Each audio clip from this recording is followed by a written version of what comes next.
Oh, there we go. Okay. So while the technical whiz kids are setting up here, I'm just going to introduce our chapter. I think last time we met in Hawaii, the IMF discussion was quite heated. I think most of you will agree. There were two opposing camps, and they were fighting strongly for quite different ways in which they thought the IMF formed. Since then, we've all got a little bit older. The waistlines have got a little bit larger.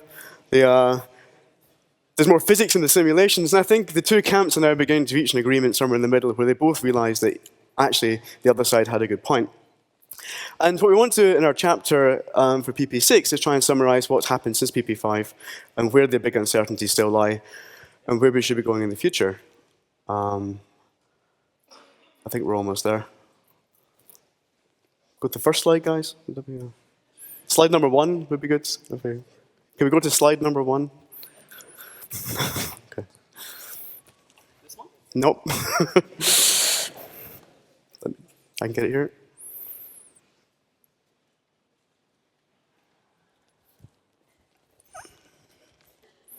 Okay, the people who are in bold here are the people who are actually managed to make it to the meeting, and they'll be around for the week and you can ask them questions. So, let's start just basically introducing the IMF. What is it? Well, it's the histogram of masses that we think arises from the star formation process. The most famous form of that distribution was the one that Salpeter originally came up with in the 50s, and he had come up with this power law that extends all the way down to fairly low masses. However, we know now that has to turn over at some point, and it seemed to break from that power law around about 1 solar mass or so, and the IMF seems to reach a peak around about 0.2 to 0.4 solar masses. And that's important. That tells us that star formation tends to prefer forming mass stars which have a certain mass.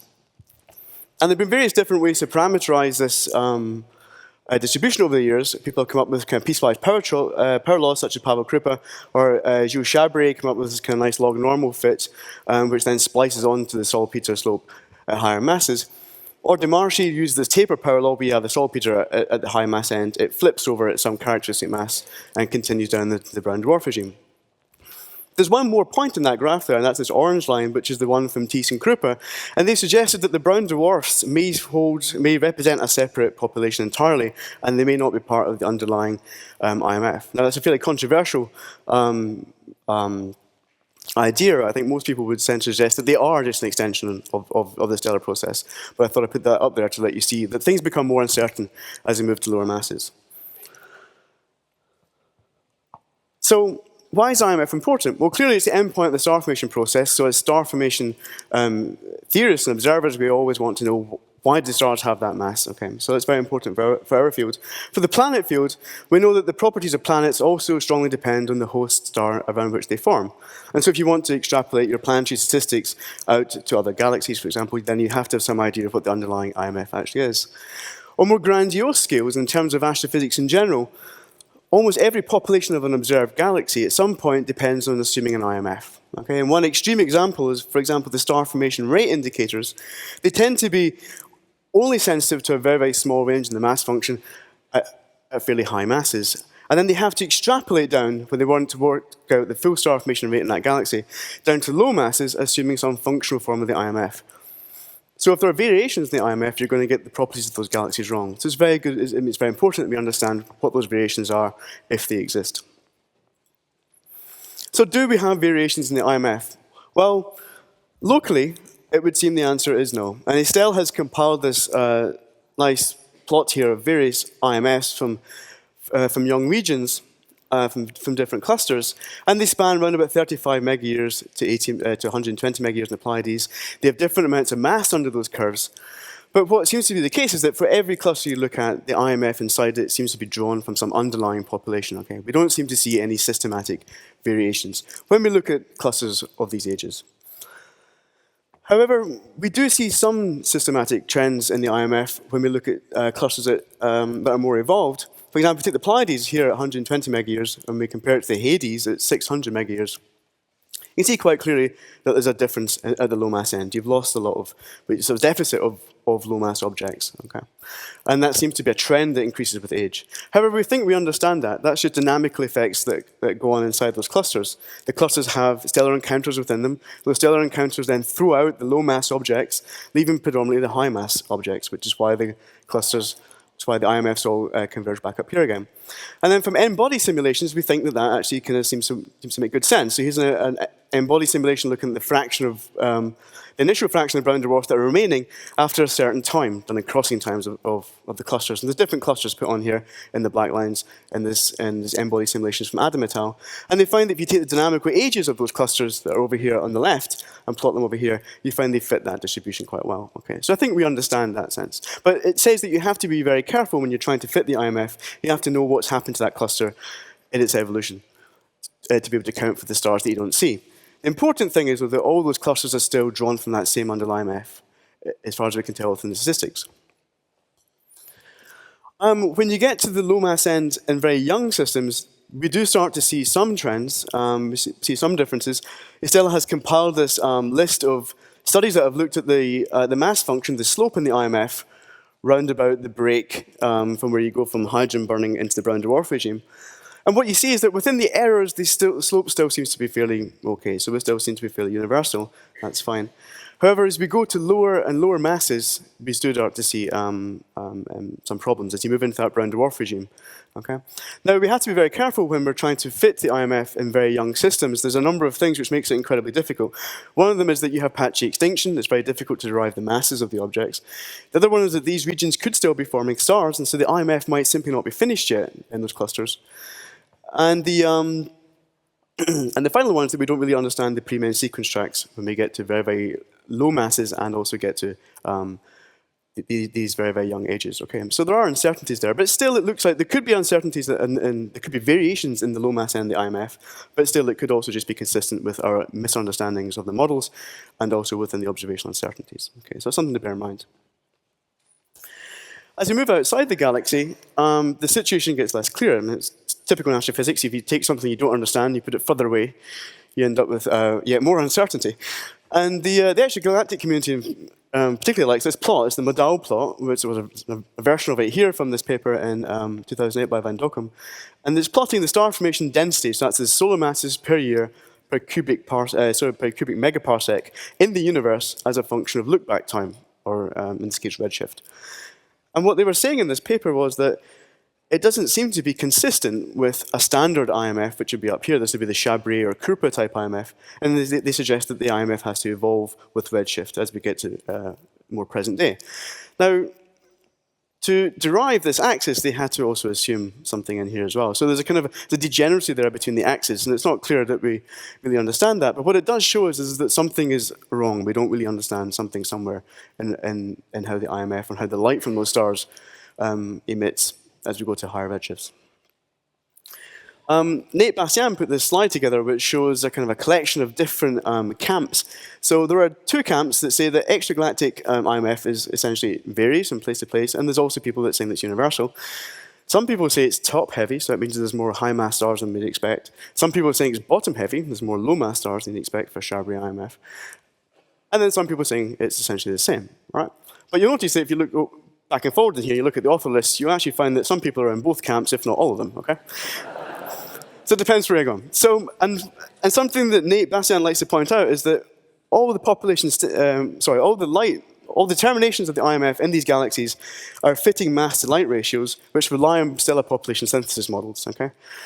Now, those population synthesis models were calibrated using globular clusters, which are metal poor and old, very evolved objects, billions of years old. Some of these galaxies are obviously looking at young galaxies which are metal rich, okay? So it's just not clear that we understand what those stellar populations would look like when we view them in likes of in our own galaxy, for example, which is kind of ironic. Okay, so I think we can say that there are some variations in the IMF. At the moment, it seems perhaps the most robust ones are the ones at the low mass end. But there's a huge amount of uncertainty. And uncertainty is always good because that forces people to look at different parts of physics. So what determines the IMF? Well, there's been this idea over the years that the IMF is simply a result of the cloud fragmentation process. This idea goes back to Fred Hoyle, and also Richard Larson revived it in the 80s. And the idea is kind of simple. As the cloud evolves and it collapses and it fragments, the clumps that you get, or cores that you get in there, let's call them prestellar cores, they have a mass function which resembles the the final mass function of stars. Okay? And there's this lovely work by Frederic Mott, which was one of the first high-resolution images we had of a column density map of a young star-forming region. And what she was able to do was pick out the little cores that are inside this map and examine the mass function of the cores. And what she found was that it looks quite like the IMF. It has a slope which is roughly consistent with saltpeter. Now, no matter where we look and no matter what technique we use for trying to measure the core mass function, we seem to see the same thing. Here's some cores in the Pipe Nebula, which for the most part, these guys are unbound, very tenuous regions, not forming many, many stars at all. Has a nice IMF kind of shape in the core mass function here. And then some work that Philippe just shown, this is a very active region in the Polaris flare, also has a similar kind of shape. Okay? And in both cases, you see that it's shifted to higher masses. And as Philippe mentioned, that might be something to do with efficiency in mapping the core mass function to IMF, and I'll come back to that later. But this is a very enticing picture. It says that we as astronomers can then go and look and watch the IMF being created in nearby clouds. And if we just understand how those clouds fragment, we can then understand how the IMF comes to be. And that's quite exciting. Now, people have tried to connect this to the idea that GMCs are turbulent. This is a lovely movie from Christoph Federer. I think this is the highest resolution movie, or highest resolution simulation, sorry, I shouldn't say movie. Highest resolution simulation in the world. It's a 4,000 cube. And he's looking at the structures that form inside a supersonic cloud, okay? A cloud which is dominated by supersonic motions. And there's this idea that you can use supersonic gas create shocks, and those dense regions in the center of shocks are where the stars form. Okay? And because supersonic turbulence has this hierarchy of shocks on different scales, the idea came around that you just create cores of different masses. Okay? And the saltpeter slope could then just be a result of the fact that it's a scale-free process, saltpeter slope, could be a fact that turbulence itself is scale-free. Now, the first person to really look at this in depth, I think, has to be credited to Paolo Padovan and Åke Nordlund. They did this nice series of papers in the 90s, then culminating this one in 2002. And they tried to build a mathematical model for what happens inside a cloud when you have supersonic motions. What do those post-shock regions look like, and what are the mass function of them? And what they did was they took some mathematical model for those regions, then said, well, which ones are bound, which ones aren't they, just assuming that they were thermally supported, which is a good approximation, somewhere to start. And what they found was you get something out which looks very like the IMS, quite convincing. You have a power law at the high mass end, which indeed is actually connected to the power law of the turbulence that's in the model. It turns over at lower masses and then dips down as you enter the brown dwarf regime. What's happening here is you're losing compressions in this regime. You're entering the sonic scale. Okay? And a nice feature of it is that depending on the Mach number of the region you're looking at, you can get more and more brown dwarfs. Okay? So there's an idea that you do expect systematic trends in this model when you go to different regions, purely dependent on the properties that you see. However, the large stars, the more massive ones, seem to be consistent with the standard IMFs. Now, there's a problem with this model is that it suffers from a cloud and cloud problem. You're not entirely sure if a core down here actually belongs over here in another core, right? Because it can't separate out the spatial scales. And ideally, you'd like to do that to test that this theory still works. So thankfully, the cosmologists have been doing this for some time. They look at structure formation in the cosmic web, and they're trying to find which galaxies collapse before which other ones. And they developed two very powerful tools over the years. One's called Press-Schechter, originated in 1974, named after its authors. And the other one's the excursion set theorem, which is by Bondetan in 1981. It uses a kind of Monte Carlo sampling idea. And the basic idea behind both these formalisms is kind of the same. You take a filter function, which you then move over your density distribution, and you then count inside that window the number of density fluctuations that exceeds some critical value. Okay? And that critical value is the value you need for that local region to be able to decouple gravitationally from its surroundings and collapse. For the cosmologist, that decoupling is simply you coupling away from the Hubble flow, right? The galaxy, the whole universe is trying to expand, and then you're trying to grab a little piece out to become a galaxy. The analogy for us in GMCs is obviously turbulence or shear within the GMCs, and you're trying to decouple away from that. So Phil Hopkins put together this nice picture here, which tries to illustrate this a little bit better. If you imagine you have a distribution of densities as a function of scale, so we're going from large scales to small scales over here, you have really low densities at large scales, and you get high densities on the small scales.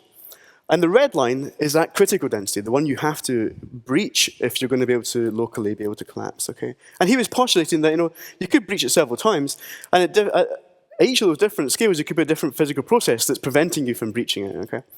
For example, on a large scale, it could be the angular momentum of the galaxy, and you're trying to counteract shear.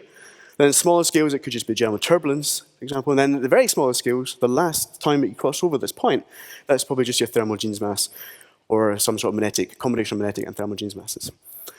And so what Phil was pointing out is that you can associate these different crossings in this hierarchy with different objects. So these could be GMCs or cloud complexes, massive structures that Mark was talking about in his talk. Within those clouds, you maybe then have clusters which are locally bound themselves. And then if you pick any random point in a cluster, it's not bound by itself. But if you pick something small enough, you might hit a core, and that core is then bound. It can then come over its thermal and magnetic support. And so this last crossing point is the one that's going to form your IMF. Okay? Now, what Hennebel and Chabrier did in 2008 was they used the Press-Schechter formalism to look at that last crossing population, and they found that, again, they were able to find something which looks quite like the Padua-Nordland picture, in that you have a kind of power law at the high mass end, again, it turns over at lower masses. Now they were able to account for that cloud and cloud problem, though, so that's excellent. And they're also able to include non-thermal support, so cores which are going to be washed away by turbulence just aren't counted. Okay? So that's quite encouraging. It says that there's something there within the Padua-Nordland basic picture, which is probably intrinsically true. Phil Hopkins then extended that slightly, and he looked at used the excursion set formalism to separate out all those crossing events. And he was able to create a mass function of cores, the last crossing events, which looks very similar to the Hennebel and Chabrier one, because it's doing kind of the same thing. But he's able to separate out the GMCs. Okay, so they're a separate population. He can remove them. So that's encouraging. So that seems to work. So the turbulent fragmentation theories have, they've advanced quite a lot since PP6, and they're now able to, PP5, sorry. They're now able to, I think more statistically soundly represent the core mass function that we see in the sky, and hopefully then the IMF.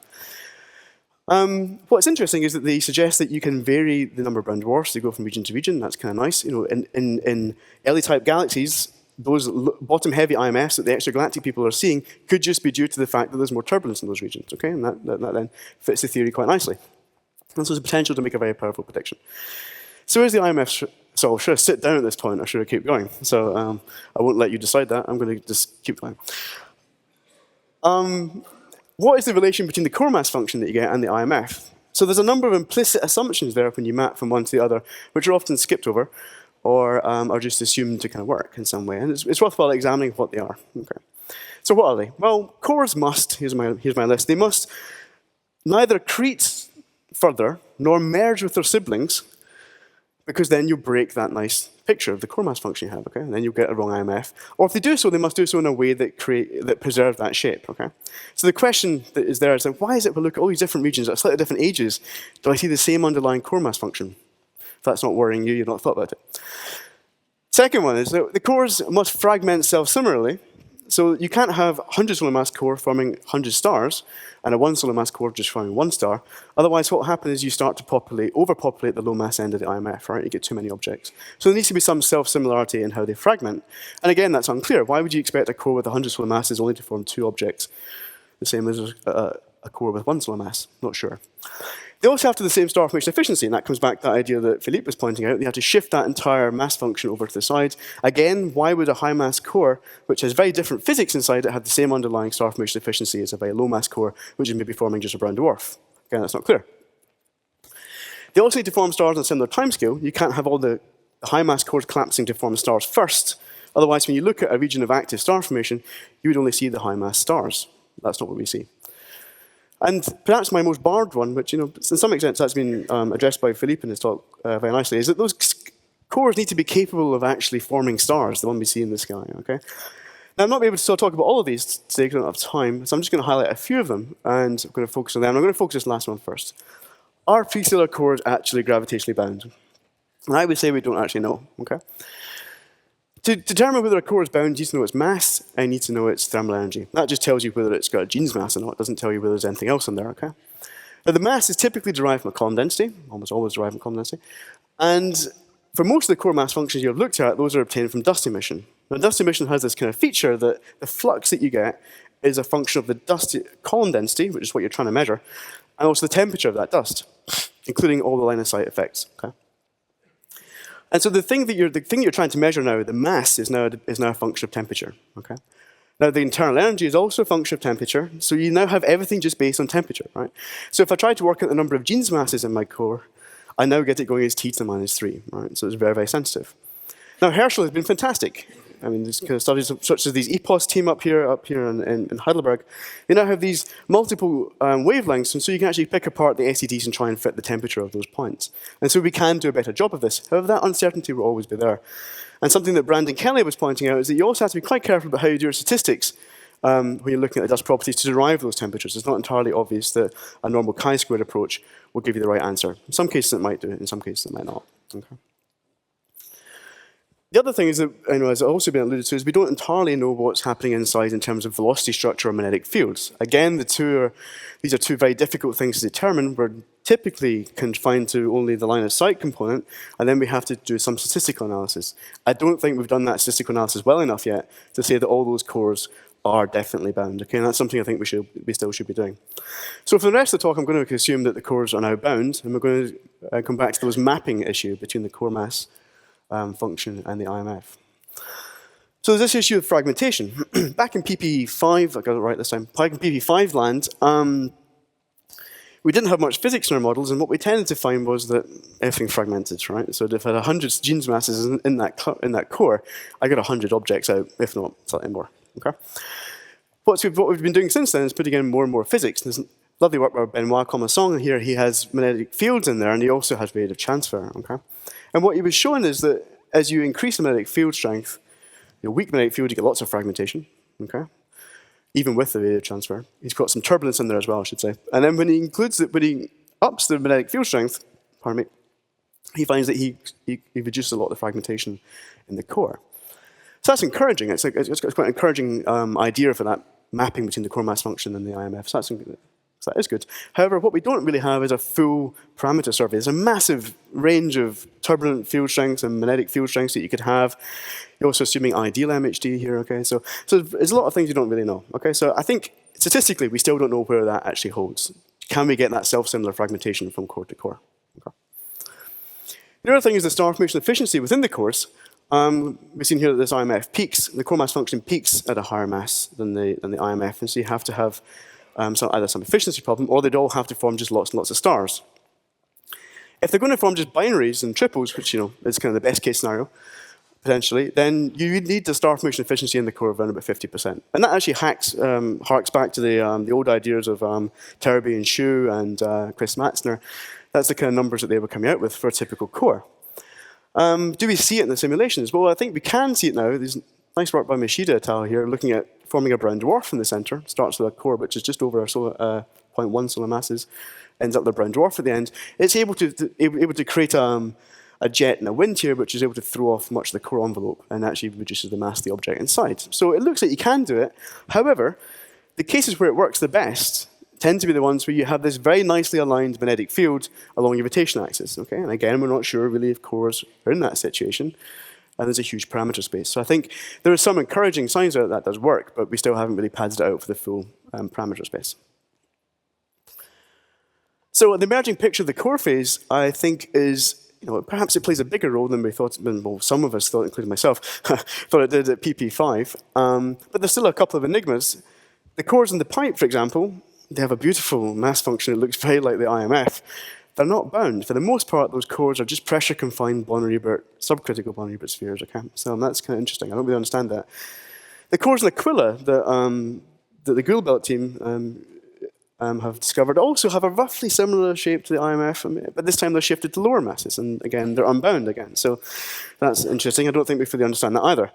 Observationally, the key to getting around some of this might be looking at the class 0 phase, because then you can say, those are definitely forming a star, because we can see it, and most of the mass is still in the envelope. So within our observational errors, we're probably going to get a good job of determining the mass. The problem is now, you have poor number statistics, okay? You have to catch them just in that small time when they're in the class 0 phase. But still, that's potentially encouraging.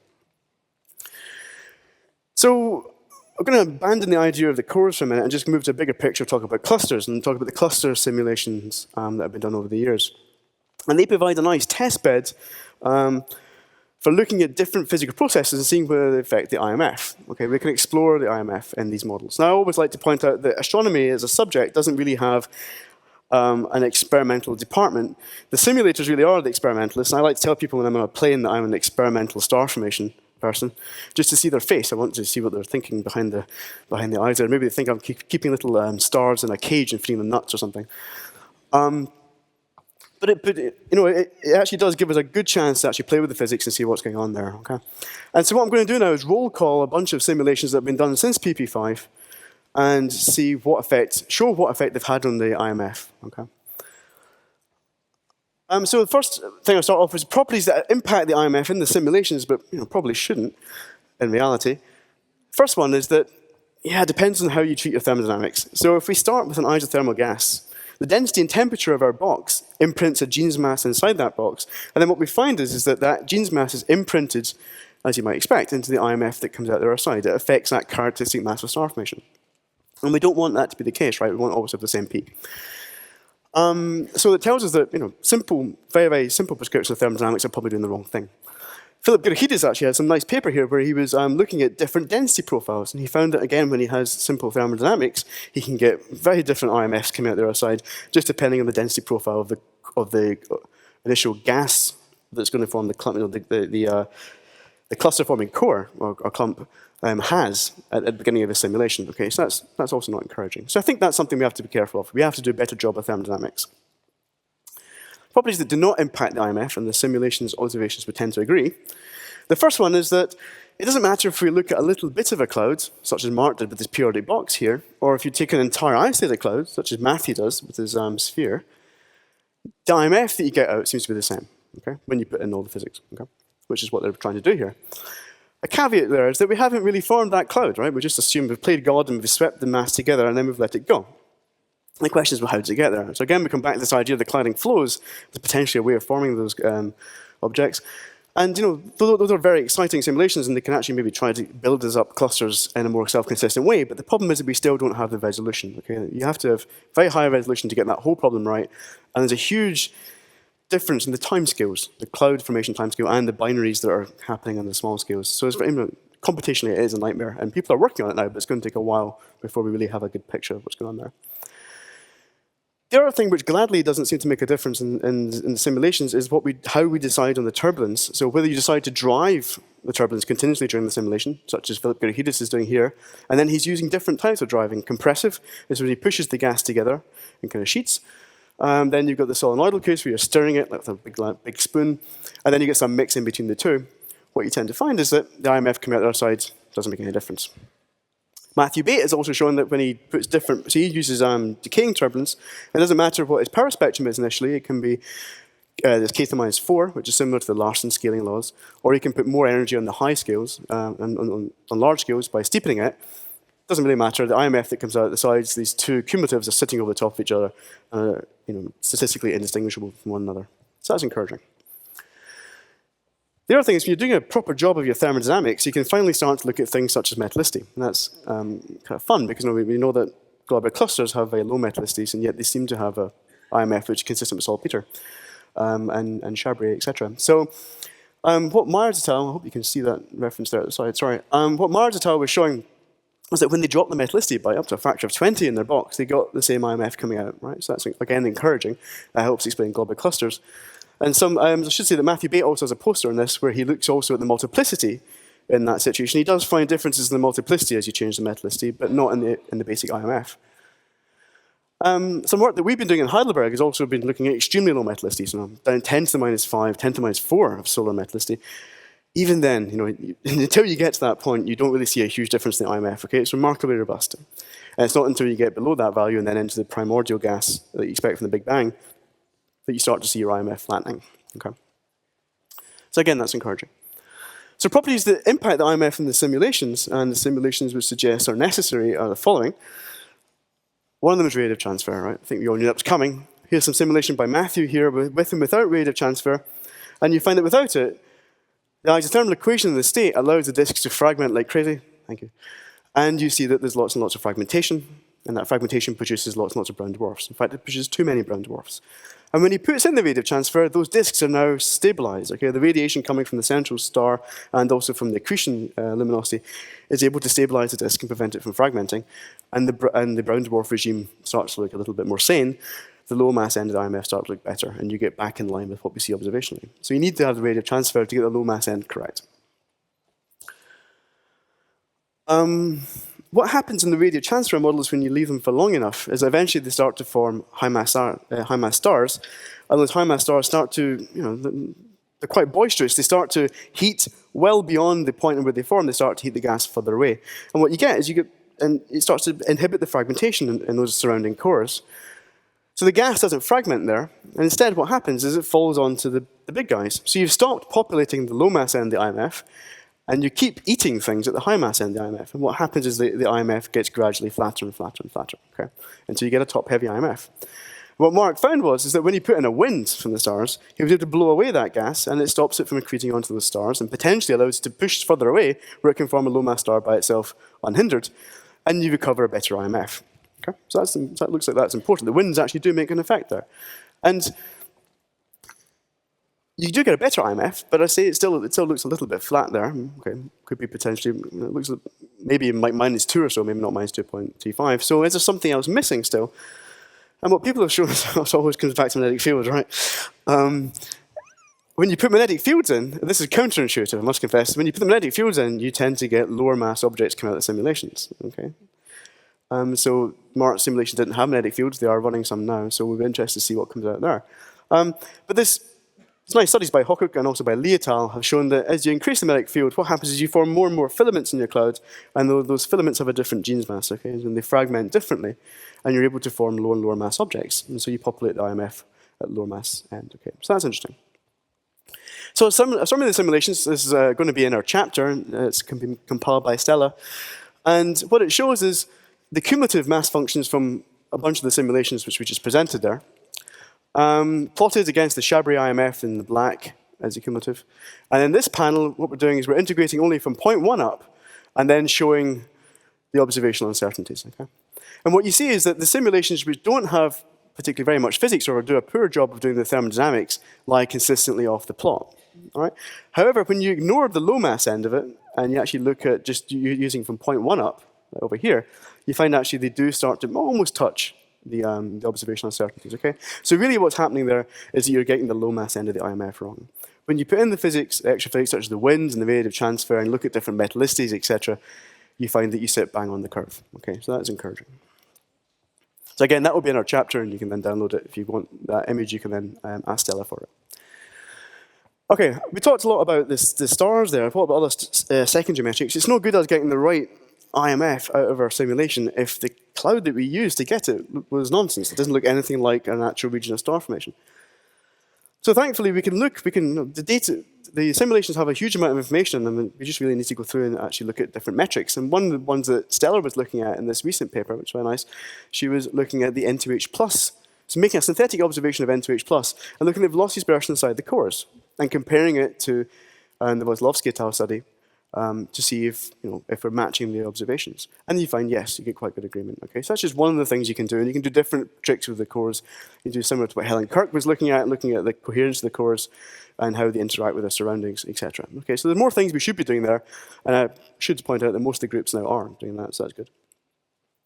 One other thing you can use the sync particles for is looking at stellar multiplicity. You can look at and say, well, how do they pair up in the simulation? Do I get the right number of binaries and triple systems?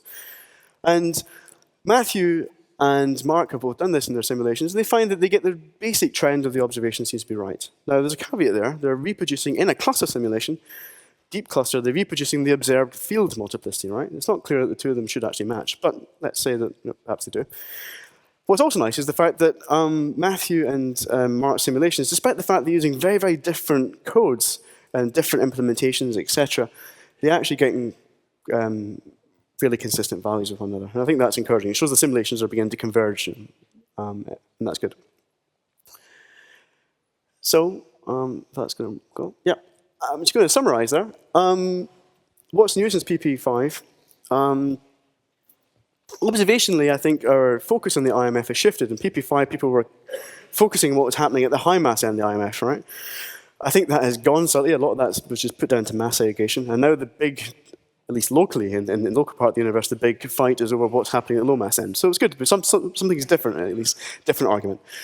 And we also see that as we move extragalactically, we don't really understand what's going on at all, and so that's kind of fun. So that's people are doing much more work there.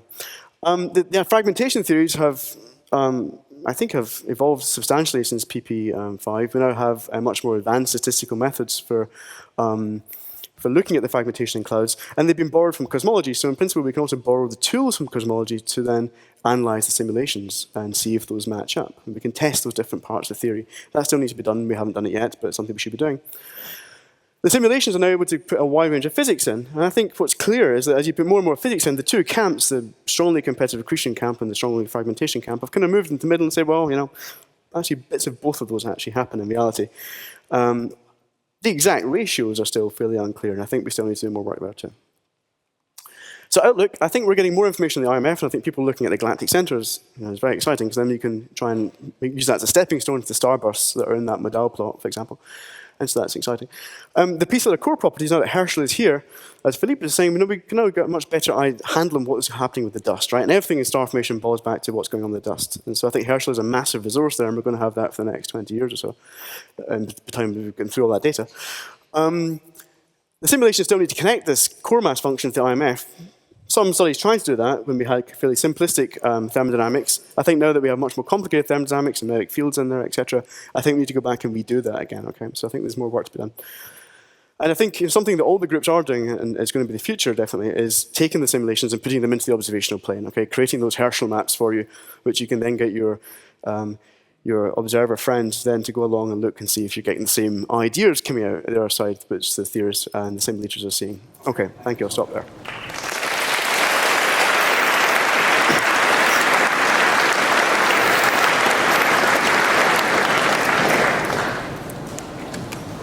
Okay, do we have questions for Paul?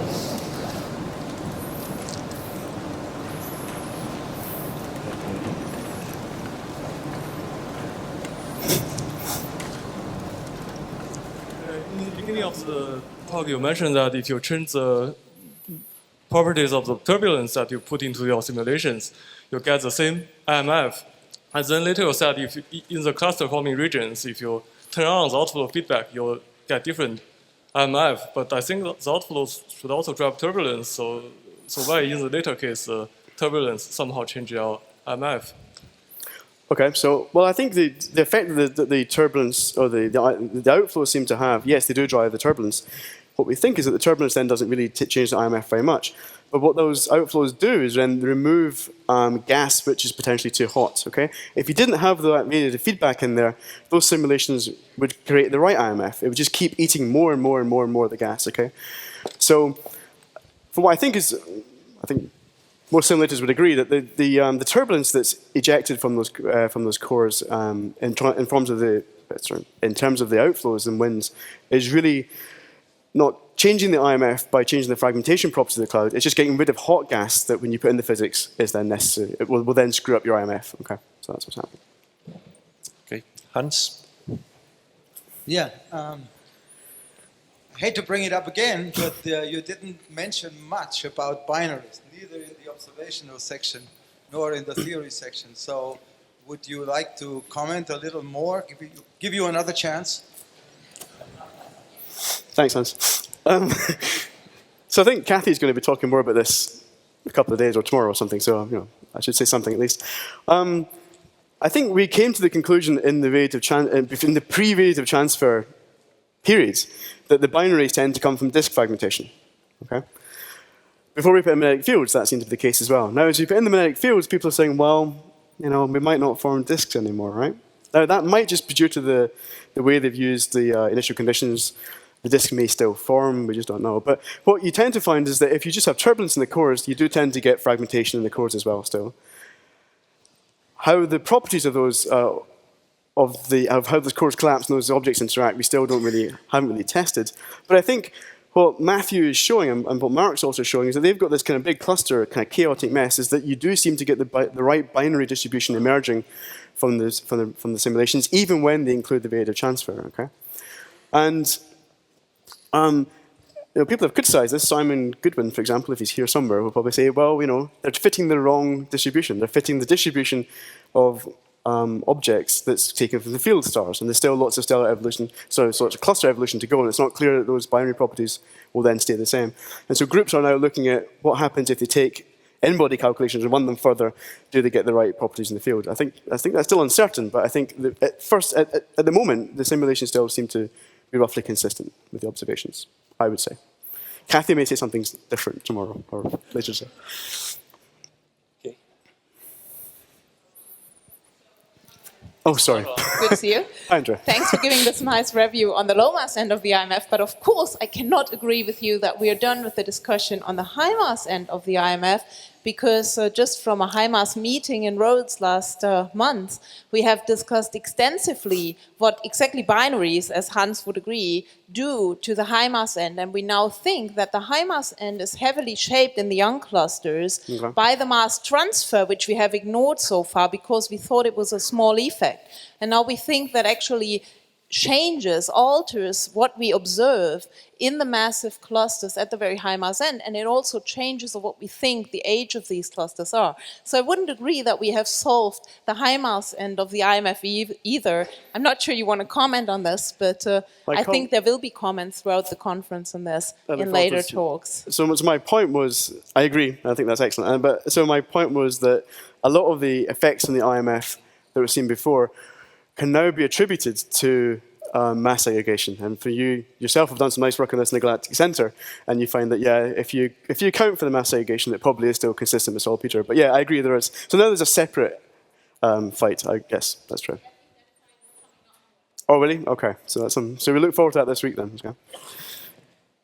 Paul, I hesitate to ask this question after such a nice talk, but you know that there's been discussion that both the CMF and the IMF look like log normals. They could be produced by just multiplying lots of random, poorly understood processes together. And so where do you come down on that question now, given all these new constraints?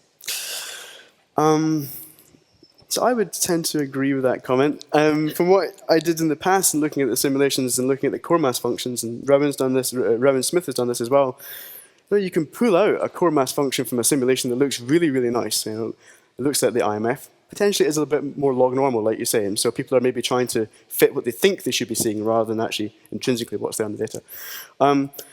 And yes, in the simulations we looked at, the core mass function, in some of the simulations at least, wasn't connected to the IMF that came out of the sync particles at all. The two of them were, as you're pointing out, completely different processes there.